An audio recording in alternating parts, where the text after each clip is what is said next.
3, 2, 1. Boom! And welcome to the Today episode of the Big Honker Podcast. I'm Jeff Stanfield with the world famous Andy Shaver. March 6th. March 6th. Did anything happen today? Probably not. March 6th. First thing I'm going to start out with is my event that happened on March 6th was the Battle of Pea Ridge. Never heard of it. Yep. So we're going to learn today. Is also known as the Battle of the Elkhorn Tavern. It took place in the American Civil War near Leetown, northeast of Fayetteville, Arkansas. It's right on the Arkansas-Missouri border, and I've been there a few times. My grandparents were retired and lived in Bella Vista, Arkansas. And my grandpa was a lot like me, and he liked to go do road trips and see stuff, so we would go there sometimes. Union forces in Missouri during the latter part of 1861 and early 1862 had pushed the Confederate Missouri State Guard under Major General Sterling Price out of the state. So they pushed them out of Missouri and they're into Arkansas. By 1862, Federal Brigadier General Samuel R. Curtis determined to pursue the Confederates into Arkansas with his Army of the Southwest. Curtis moved his approximately 10,250 soldiers and 50 artillery pieces into Benton County, Arkansas, and along Little Sugar Creek.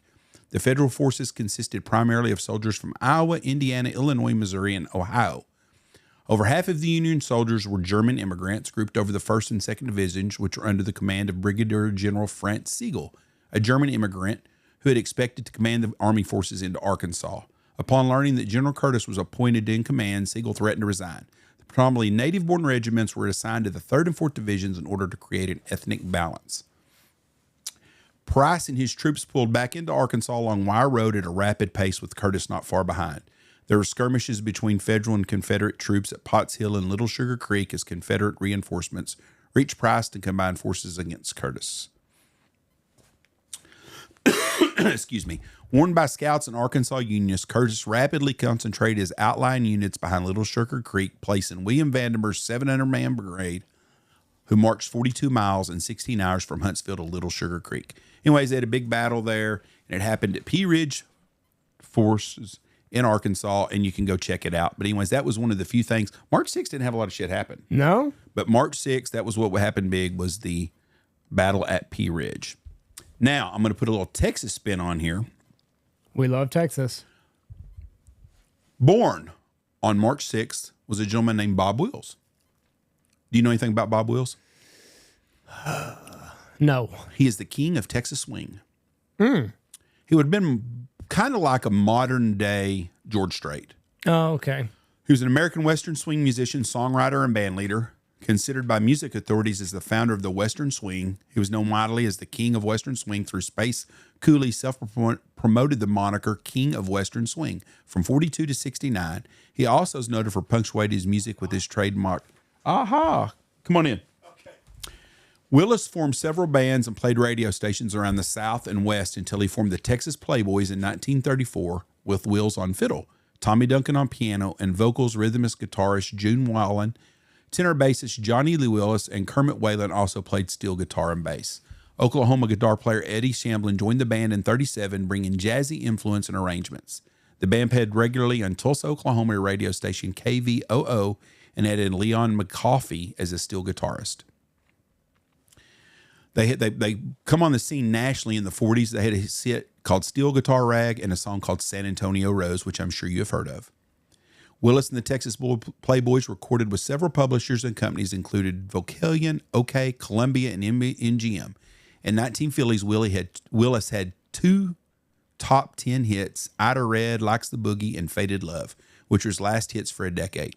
The Country Music Hall of Fame inducted Willis in 1968, and the Texas State Legislature honored him for his contribution to American music in 1972.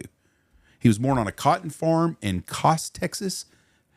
His parents were both primary English ancestry, but had distant Irish ancestry as well. Oh, I'm probably related. You could be. Wills not only learned traditional music from his family, but he also learned some blues song directly from African-American families who worked the cotton fields near Lakeview, Texas, down by San Angelo.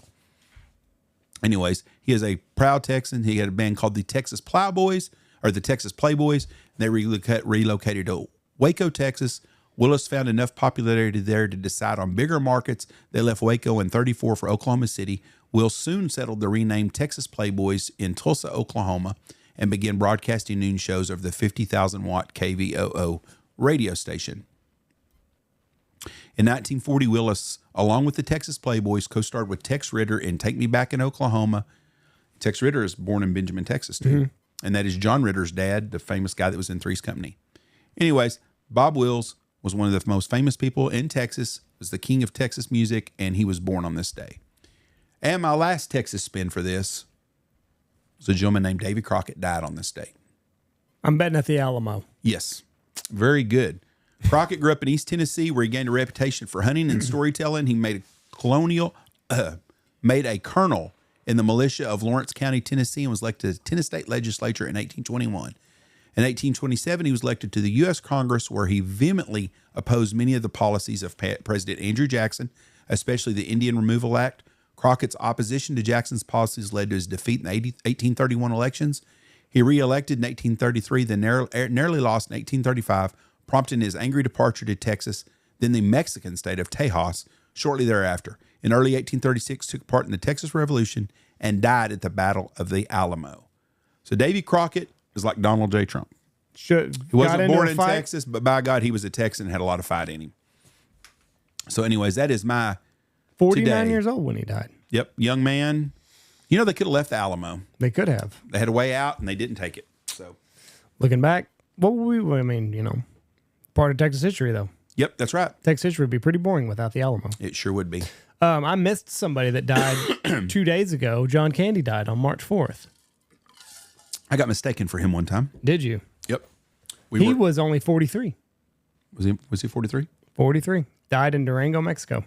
We were in Cancun one time, and me and your fat Uncle Tony were walking down the street, and I had a Panama hat on and like a Hawaiian shirt. And Tony Thought you were John Candy. Tony said, "Oh, look, there's John Candy in this mix." Oh, John Candy. Oh, John Candy.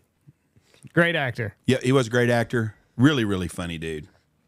Anyways, played roles really good. Anyways, that's today, March 6th, in the history of the United States. Have a good day. God bless y'all. Peace out. Watch for deer.